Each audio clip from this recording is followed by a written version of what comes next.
Jet the gorilla hurried up to Nutty. "They were going to chat again," she said. "They have got the recording of God saving the Queen. They have hidden in the official cars, and when Spot has to stop at the gate, we are going to play it, and Spot will lie down." Nutty finished. "Don't worry," she said to the Jets.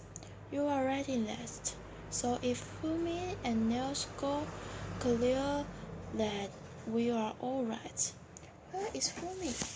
Nels said, worried. "He should be out of the woods by now. He was going very fast." Nutty looked towards the top of the hill. There was no Fumi, but there was something happening. People were running about wildly, and one of the officers had his red flag up. Red for blood, which meant they needed an ambulance. But there were a lot of other flags too, and then cars starting up, one coming down the hills and others going up to meet it. People were shouting and looking serious.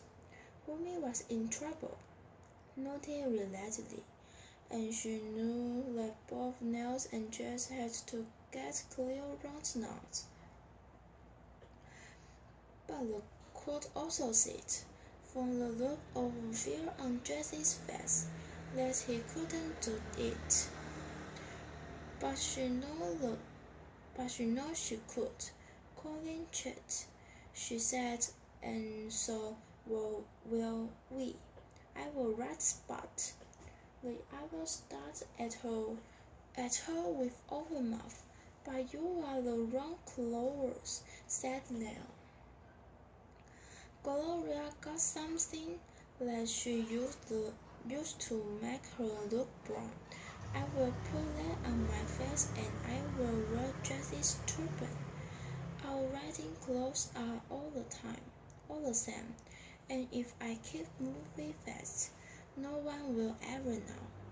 Nels went off to start his riding, and the other hurried into the back of Uncle Ben's truck. A few minutes later, Nutty had become Jess. "I hope I don't really look like that," said Jess. "You hide here until I get back," said Nutty, and let's hope the Nails does a clear round. Nutty ran out and got onto Spot. She looked up and hill and saw Nails going well on his way back, but there was still no Fumi. He must be still alive, but where was he? Then the starter called "Go!" and Nutty was away. Spot's surprise was galloping before he had time to think. Nutty hurried him on, and he found it easier to jump than to reverse. They reached the woods safely, and from the top of the hill, Nutty saw Nels going fast toward the finish. They could still win. As Nutty came out of the wood, she saw the ambulance and cars and a crowd of people looking down the hills.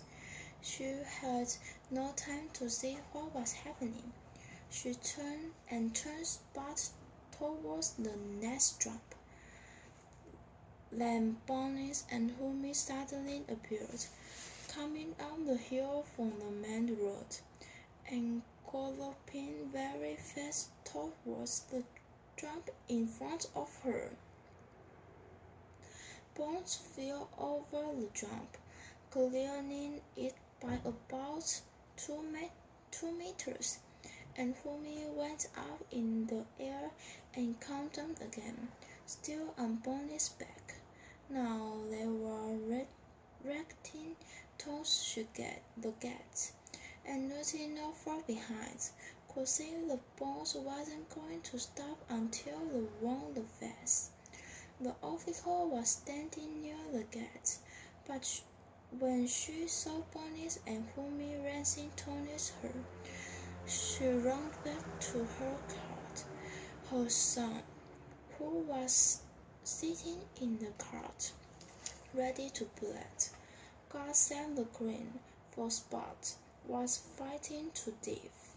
He forgot how important it was to stop the music, and hid under the seat. Nutty got off Spot, went toward the gate, and was away before the official and her son had climbed out of their car. Umi had already disappeared. Nutty rode on, a wild hope growing inside her, but she had forgotten that Jesse's parents were there with Betty and the other parents. They would know that she wasn't Jesse's, but she couldn't stop to explain, and rode on past them. She could feel Betty's glasses stare and saw the mouth of the other four open, but she kept going and finished when a clear round. She rose, struggling to the truck when the other were. Inside the truck, Nutty heard that Nils had a clear run too. "We have done it," she shouted. "We have beaten them." Jesse, putting on his turban again, was laughing. "Have you heard? Fumi rode 2 miles down the mail road." "Not 2 miles," said Fumi. "And because it was a mail road, he had to go down to the roundabout before he could come back." "What, Fumi, you didn't?" Bonnie jumped over onto the road. "I couldn't stop him." Fumi was white and shiny when he spoke. "And you went round the roundabout." Fumi looked a bit uncomfortable. I thought it was the right thing to do." "But the traffic was a bit close. But Nutty Boss was wonderful." But now Nutty had cleaned her face and she felt wonderful too. "We won't," she cried. "We won't." "We tried it," Neil said. "So that is fair if you object." Nutty looked at Nels. He was smiling, actually smiling. It was been a great start for all of them. Nutty decided. Then she saw everybody walking towards them. They were all the parents, Betty, the great court teachers, and Sam Sylvester, and Seb and his team. "You chat," Seb called out to Nettie. "Oh, yes," Nutty said. "Who chat? You rode twice." "And Colin didn't swim." "Swim? You can be sure about that. Nobody will believe you." "Well, you can be sure that I rode twice. Everybody could see it was you. It's the way you ride. We'll tell the competition's officials. And we will tell them about Colin's not swimming, and we will get someone to look at God Save the Queen in a Tony's mom's cart by the gate."